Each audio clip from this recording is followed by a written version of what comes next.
అవనిగడ్డలో 4 ఏళ్ల క్రితం ప్రముఖ వైద్యులు డాక్టర్ కోట శ్రీహర్రావు గారిని దారుణంగా హత్య చేయటం జరిగింది.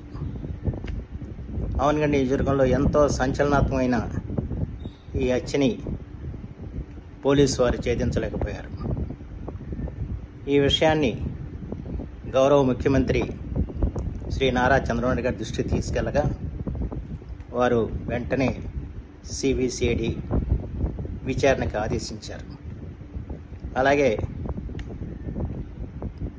డీజీపీ శ్రీ ద్వారకా తిరుమలరావు గారిని కూడా కలిసి ఈ ఉదంతం గురించి వారికి కూడా చెప్పిన వెంటనే వారు వేగవంతంగా సిబిసిఐడి విచారణ జరిపిస్తామని చెప్పి వారు హామీ ఇవ్వటం జరిగింది.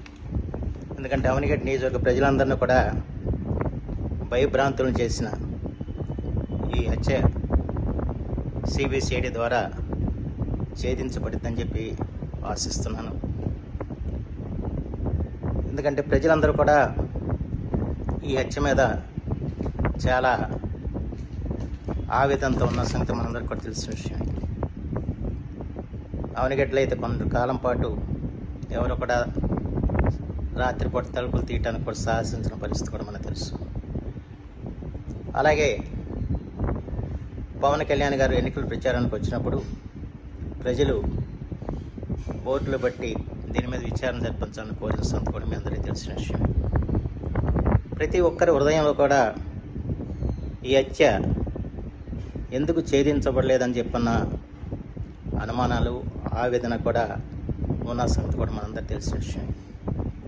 అయితే ఈ రోజున నేరరహిత ఆంధ్రప్రదేశ్గా తీర్చిదిద్దాలని చెప్పన్న చంద్రబాబు గారి ప్రభుత్వం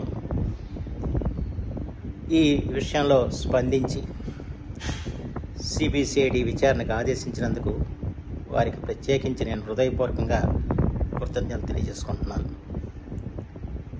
ఎందుకంటే ఇక ముందు ఇలాంటి హత్యలు ఎక్కడా జరగడానికి వీల్లేదు.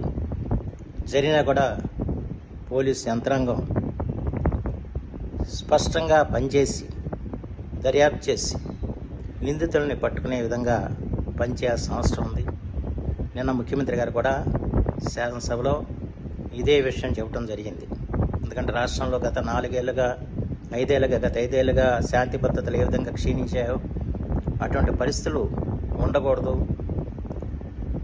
అలాగే ఎటువంటి నేరాలు కూడా జరగకుండా చూసుకోవాల్సిన బాధ్యత మనందరి మీద ఉందని చెప్పి వారు కూడా చెప్పడం జరిగింది. ఎందుకంటే దీనికి ఈ మనకు అనేక హత్యలు జరిగాయి అవనిగడ్డ నియోజకవర్గంలో గతంలో. కానీ ఒక శాంతియుత వాతావరణం వల్ల మనం ఏర్పాటు చేసుకున్నాం.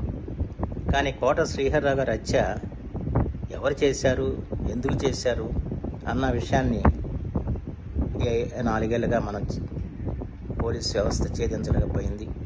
అంచేత తప్పనిసరి పరిస్థితుల్లో ఈ రోజున సిబిసిఐడికి విచారణకి కోరాల్సి వచ్చింది. దాన్ని ముఖ్యమంత్రి గారు అంగీకరించి అలాగే డీజీపీ గారు కూడా స్పందించి ఈ విచారణకి ఆదేశించడం సంతోషదగ్గ పరిణామం.